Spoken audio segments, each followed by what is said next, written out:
अस्सलाम वालेकुम dear student. आज मैंने कुछ इम्पोर्टेंट थिंग्स बतानी है कि जो हमारे FYP सिलेक्शंस के कुछ पॉइंट्स होते हैं। इसमें काफ़ी सारे स्टूडेंट्स जो है ना वो परेशान हो जाते हैं कि हमने फाइनल ईयर में आके हमने FYP को उसका टाइटल किस तरह सेलेक्ट करना है। तो इससे रिलेटेड मैं कुछ आप लोगों को गाइडलाइंस बताता हूँ। वो गाइडलाइंस आपको बता देंगी कि आपने टाइटल को किस तरह सेलेक्ट करना है, रिसर्च पेपर्स से किस तरह पेपर्स को डाउनलोड करके वहाँ से टाइटल किस तरह सेलेक्ट करना है, और रिसेंटली आपने ऐसा कौन सा टाइटल सेलेक्ट करना है जो आपको बहुत ही ज़्यादा हेल्पफुल हो, और एक ही अर्ली आप उस टाइटल को सिलेक्ट भी कर सकें और उसके बाद वो टाइटल आपका अप्रूव भी हो जाए। तो सबसे इम्पोर्टेंट ये है, मैं आपसे एक स्क्रीन शेयर करता हूँ।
यस स्टूडेंट्स, आई होप कि आप लोगों को स्क्रीन शेयर होगी। तो इस स्क्रीन शेयर के बाद अगर हम मैं आपको बताना चाहूँ कि सबसे पहले आपने तो कोई भी टॉपिक है उसको उसकी बतानी है कि उसकी मोटिवेशन क्या है, आप उसको सिलेक्ट किस बेसिस पे कर रहे हो। अ,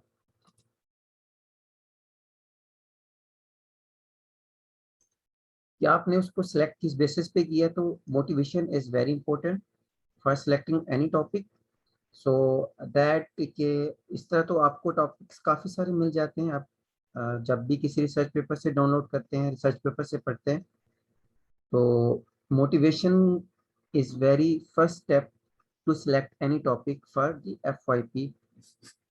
तो आपने क्या करना है, उसको ये देखना है कि मोटिवेशन है आपकी, कि वो आपकी प्रोडक्शन आप क्या कर रहे हो, उससे आपकी इन्वायरमेंट को क्या फ़ायदा मिल रहा है, आपकी सोसाइटी को क्या फ़ायदा मिल रहा है, और जो है उसमें कोई नॉक्स सॉक्स की इमिशन ज़्यादा तो नहीं है, उनकी मिनिमम परसेंटेज होनी चाहिए, और वो फ्यूचर पे, उस फ्यूचर में जब आप उसको प्लान लगाना चाहें, कमीशनिंग करना चाहें, तो वो आपको बहुत ही फ़ायदा दे। इसके बाद आपने सेकंड स्टेप पे आ जाना है। Second step is your available manufacturing processes, कि आपके पास उसको बनाने के मेथड्स कौन से हैं, प्रोडक्शन मेथड्स कौन से हैं। Very first is your production from natural gas. इस टॉपिक में क्या हमारे पास एक नेचुरल गैस है, उससे भी हम बायोमेथनॉल गैस प्रोड्यूस कर सकते हैं। उसके बाद after that we can make it from coal, coal की बर्निंग से भी प्रोड्यूस कर सकते हैं। And we have selected our production from biomass, कि हमने बायोमास को सिलेक्ट किया है because it is our renewable energy source. और बायोमास हमारे पास जो है ना वो अबेंडेंटली अवेलेबल है। And the third one is your comparison, कि आपके पास जितने भी प्रोसेसेस अवेलेबल हैं उनके उनका आपने कंपैरिजन करना है कि which one process is our best process. So पहले पे है, अगर हम मैं बात करूं, हमारे पास तीन प्रोसेसेस थे। First one was natural gas, second one was coal, production from coal, and third one was from biomass, we for which we have selected one. अब इसकी रीजन क्या है कि अगर if we check efficiency for this process, natural gas process which is 50 to 60%, लेकिन इसके जो disadvantages हैं वो ये हैं कि हमारे पास रिसोर्सेज बहुत ही कम है और ये बहुत ही एक्सपेंसिव प्रोसेस है। अगर मैं एडवांटेजेस की बात करूँ तो इसमें इमिशन जो है ना वो कम है, प्रेफरेबल टू अदर प्रोसेस। लेकिन temperature is very high, 600 to 800 degree centigrade temperature required है। उसके बाद जो प्रेशर है which is also very high amount, 50 to 100 degree, 100 बार। अगर मैं कोल की बात करता हूँ, कोल से जो हम प्रोड्यूस कर रहे हैं अपना बायोमेथनॉल गैस, तो उसमें हमारे पास जो प्रेशर रिक्वायर्ड है that is 40 to 60 bar, and temperature is very high, it is also 1000 to 1200 degree Celsius. लेकिन इसमें जो एफिशिएंसी हमारी आती है दैट वन इज 41 to 55%। लेकिन द सल्फर कंटेंट इसमें बहुत ज़्यादा है which is very big problem. जो सल्फर हमारे पास जो फ्लोरीन का कागज़ बनता है उसको रिमूव करना बहुत मुश्किल हो जाता है, लेकिन इसमें भी लिमिटेड रिसोर्सेज हैं। अगर मैं ये इकोनॉमिकल है क्योंकि हमारे पास जो है ना इनएक्सपेंसिव रॉ मटेरियल हैं जो कि हम पाकिस्तान से ले सकते हैं। But we have selected biomass जिसके अंदर प्रेशर तो इन दोनों की रेंज में आ रहा है, बट टेम्परेचर भी इन दोनों के दरमियान में, it is not very high and not very low, but the efficiency is 37 to 40%। एक एफिशिएंसी का फैक्टर है कि हमारी एफिशिएंसी दोनों प्रोसेस से थोड़ी सी कम है, लेकिन इसकी कंपोजिशन, इसमें टेम्परेचर प्रेशर हाई रिक्वायर्ड होते हैं और हमारे पास बहुत ही इकोनॉमिकल है क्योंकि जो रॉ मटेरियल्स हैं वो हमें इजीली अवेलेबल हैं और जो एवर लास्टिंग और इन्वायरमेंट फ्रेंडली प्रोसेस है। इसके बाद जो आपने first one your was your motivation, second one you have selected the available manufacturing process, and third one is your process selection, कि आपने किस प्रोसेस को सिलेक्ट किया। तो उसको ज़रा आप हाईलाइट कर दें, बता दें कि you have selected biomass from biomethanol production, क्योंकि इसमें काफ़ी सारी रीजंस हो सकती हैं। एक तो रॉ मटेरियल की अवेलेबिलिटी है, दूसरे हाई इकोनॉमिकल प्रोसेस है, and third one is economic friendly, कि हमें ये जो इन्वायरमेंट है या माहौल है उसको भी ये उसके लिए फ्रेंडली प्रोसेस है। थर्ड वन, अगर आप इसमें रॉ मटेरियल को भी बता देते हैं दैट इज़ वेरी गुड, कि आपके पास रॉ मटेरियल्स कहाँ से आप ले रहे हो, कौन सा प्रोड्यूसर है रॉ मटेरियल्स का और किस रीजन में ये अवेलेबल है। उसमें आप कार्बन, हाइड्रोजन, ऑक्सीजन, नाइट्रोजन जो उनकी कंपोजिशन आती हैं, इस प्रोसेस में हमने राइस हस्क को सिलेक्ट किया है, उसकी कंपोजिशन आप सिलेक्ट कर लेते हो, कंपोजिशन को बता देते हो। अगर आप कोई और मेथड सिलेक्ट करते हो और आपका कोई भी प्रोसेस हो सकता है उसमें आप रॉ मटेरियल्स को किसी भी फॉर्म में बना सकते हैं, तो आप उनको इस तरह इजीली बता सकते हैं। एंड आफ्टर दैट आप क्या कर लेते हो, मोटिवेशन के बाद, अवेलेबल मैन्युफैक्चरिंग प्रोसेसेस के बाद आप अपना प्रोसेस को डिस्क्राइब करते हो, उसकी एक ब्लॉक फ्लो डायग्राम बता दें जो कि आप बताएगी कि आपके पास किस तरह सीक्वेंस स्टेप्स हैं। लेट्स सपोज इस प्रोसेस में हमने रॉ मटेरियल को लिया, उसकी ट्रीटमेंट कराई, ट्रीटमेंट कराने के बाद उसकी गैसिफिकेशन के लिए हमें स्टीम देनी पड़ी है। स्टीम के बाद हमने सिन गैस प्रोड्यूस कर ली और सिन गैस को हम आगे कंडीशनिंग और रिएक्टर की फर्दर रिएक्शन करवा के फिर एट द हम मेथनॉल बना रहे थे, जो कि हमारे पास बायोमेथनॉल है। और आप हर स्लाइड पे रेफरेंसेस को भी मेंशन कर सकते हैं। That is very good approach के मैनी में सुपरवाइजर्स वांट्स दिस कि आपके रेफरेंस जो है ना वो स्लाइड पे जहाँ से आपने लिए होते हैं वो अवेलेबल होने चाहिए। के बाद आप क्या करते हो, आप प्रोसेस फ्लो डायग्राम करते हो। इस स्टेज पे आपको एक रफली आप प्रोसेस बताते हो कि आपके पास किस तरह प्री ट्रीटमेंट सेक्शन है, प्री ट्रीटमेंट सेक्शन कौन सा वाला है, फिर आपके पास रिएक्शन सेक्शन कौन सा है, उसके बाद आपके पास फीडिंग स्टोरेज जो प्रोडक्शन सेक्शन है वो कौन सा है। आप फिर प्रोडक्शन डाटा भी बता देते हो कि आप किस तरह प्रोड्यूस करोगे।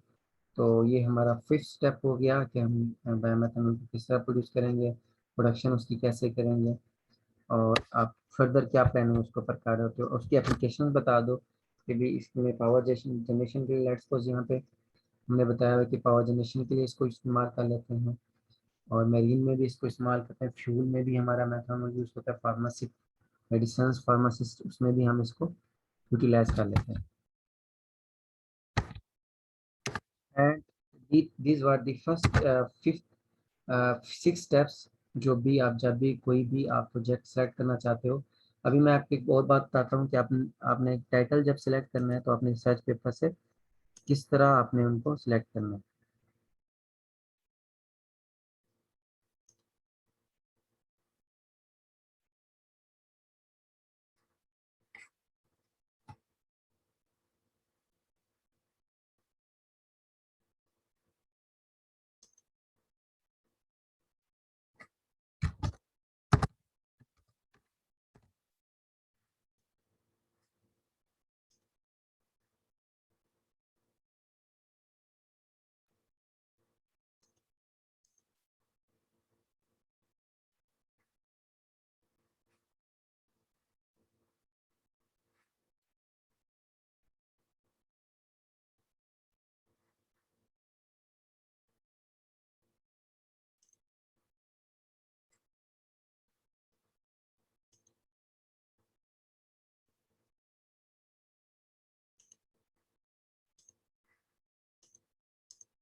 तो अब यहाँ पे सिंपली आप